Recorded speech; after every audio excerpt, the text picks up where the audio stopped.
And the MChat's free. Let's pull up the MChat and look at it here real quickly. These are for kids mostly. Yes, yeah.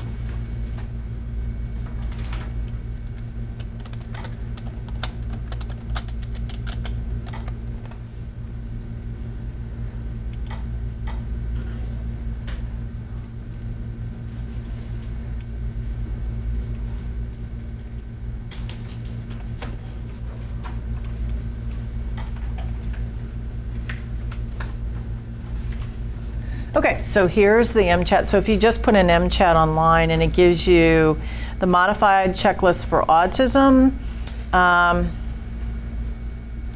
it's validated for screening between 16 and 30 months of age to assess for risk.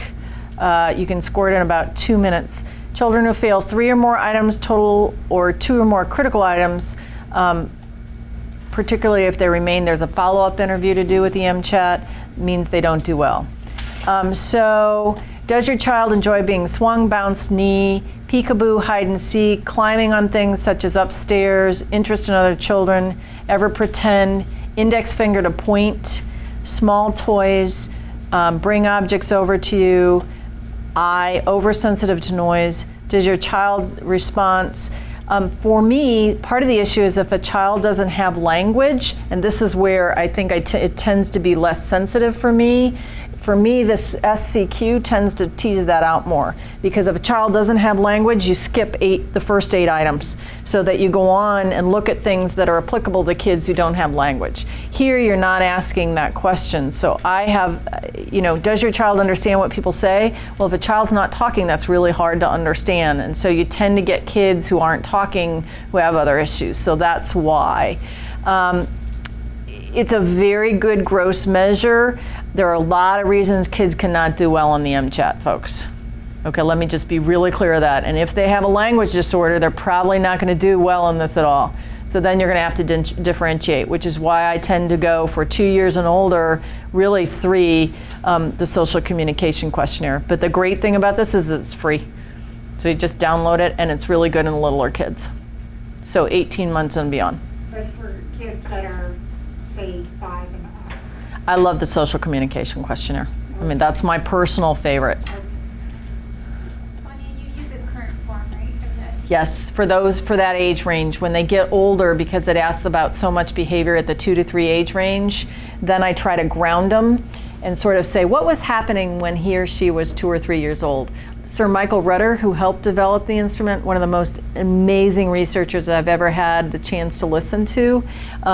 If you think about how people remember, they don't, if you just say, what were you doing when we were 2 or 3, people don't remember that. You have to ground them in the time period and say, did you move that year? Where were you living? What significant events happened in your life? And once you start remembering that way and tapping into somebody's memory that way, then they tend to have more accurate memories for other things because they can anchor it.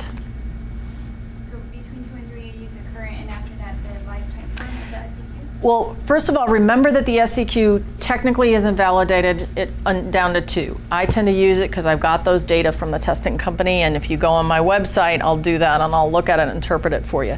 If you do the 3 and 4-year-olds, if you use a cutoff score, Christina Corsello has reported in the literature that a cutoff score is 12 for those kids, and yes, I use the current form. Once I start to get older, I tend to use the lifetime form because I have to go back to the 2 or 3-year-old time frame, and the way the current form asks about it doesn't work for the older kids. So that's really what I start to do. Okay, there are 2 forms, a current form and a lifetime form.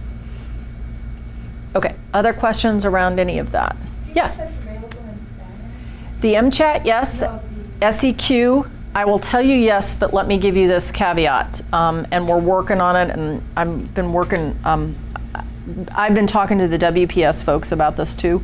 The translation that I've had is not Spanish from Mexico, it's from Spain. And I tried to use it in a Stample in Baltimore, and it didn't translate well at all. I had a really difficult time with it. So I tend to not use it with parents. We're working on it. I'm working on it to try to get something because it's a huge issue, especially out here. A translator. I used to work county administration, and we had to. Well, you can, but that's not really a valid way to do it. Yeah, it's not standardized then. It really needs to be standardized. You can't just have I done it in a bad situation, but you have to caveat, and it's really not a valid assessment.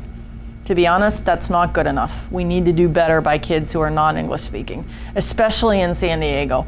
I mean, it's really hard, and those kids are not, you know, in Southern California, to not have more testing instruments that are validated for Spanish speaking kids, it's just, to me, still a problem. So I would not recommend to you, as much as I love WPS and I think they're working on something different, that's when I go to the BESS, the Behavioral Emotional Screening System, because that is well validated in kids who speak Spanish. I think they also have Korean and maybe even Chinese in that now, too.